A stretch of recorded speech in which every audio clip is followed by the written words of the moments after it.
Hi guys, my name is Raphael from RN Drone, and today I'm going to be discussing with you the laws governing drone operations in Nigeria. If you're new to this channel, why don't you click the like button, smash the subscribe button, turn on the notification bell to join the growing community of drone pilots here on my channel.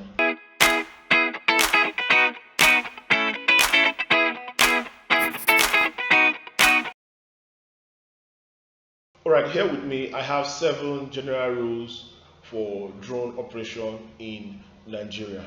And the first one is that it is unlawful to operate a drone without first seeking the required authorization. So what this means is that, before you operate your drone, you need to, go out there and find the necessary authorization in your localization, and make your findings, right? Which I'll be helping you bridge that gap here today.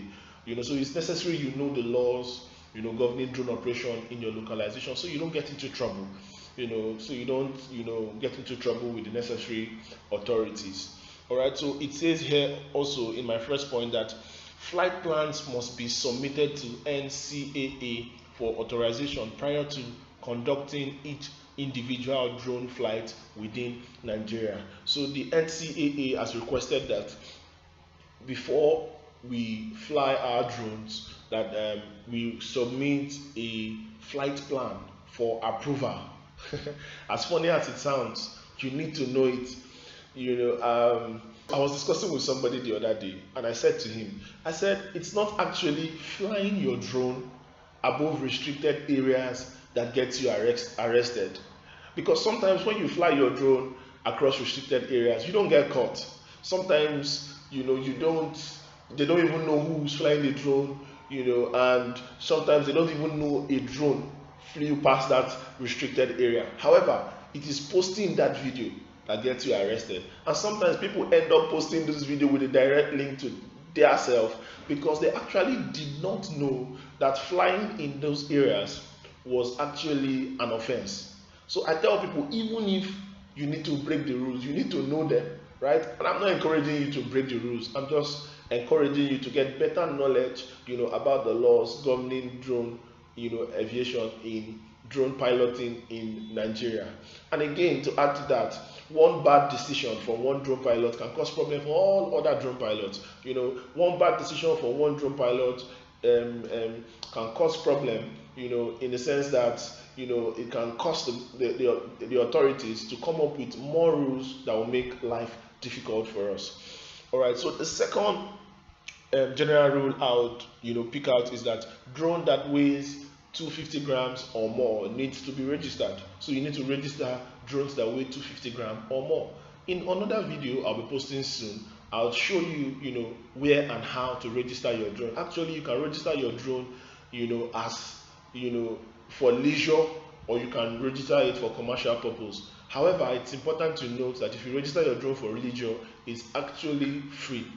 But if you register your drone for commercial purpose, it comes with a price. All right. So the third thing I want you to note as a general rule in Nigeria is that drone operators must obtain a remotely piloted aircraft system certificate prior to flying any drone in Nigeria. So you don't fly before you obtain the certificate. You actually obtain the certificate before you fly your drone. And the fourth one is that all drone operators must be 16 years and above. So if you're less than 16 years and you're flying a drone, it is illegal. More like obtaining a driver's license when you're not up to 18 is illegal.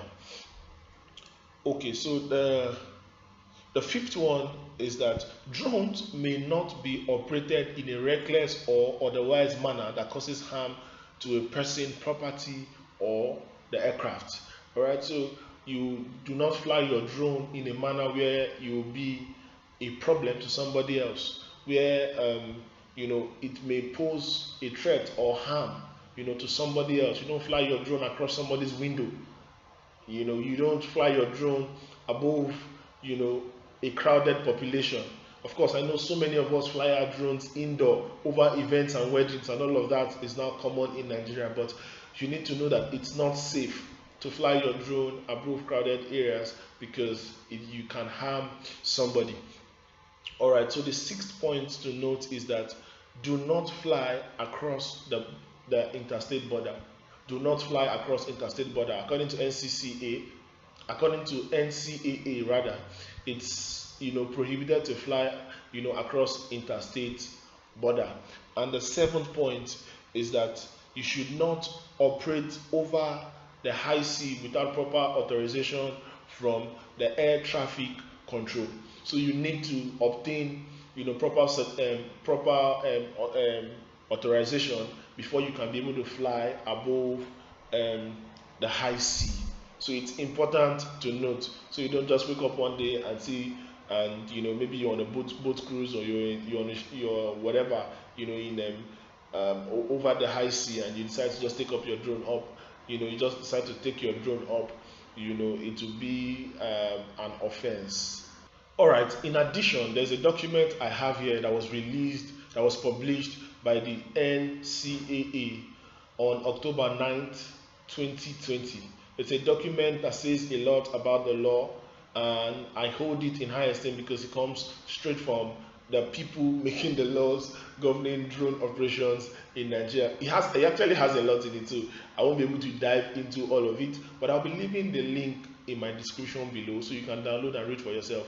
It has all the acronyms, abbreviations you need to know about drone certifications, eligibility, and all the things you need to know about drone flying in Nigeria. So I'll be leaving a link where you can download it in my description below.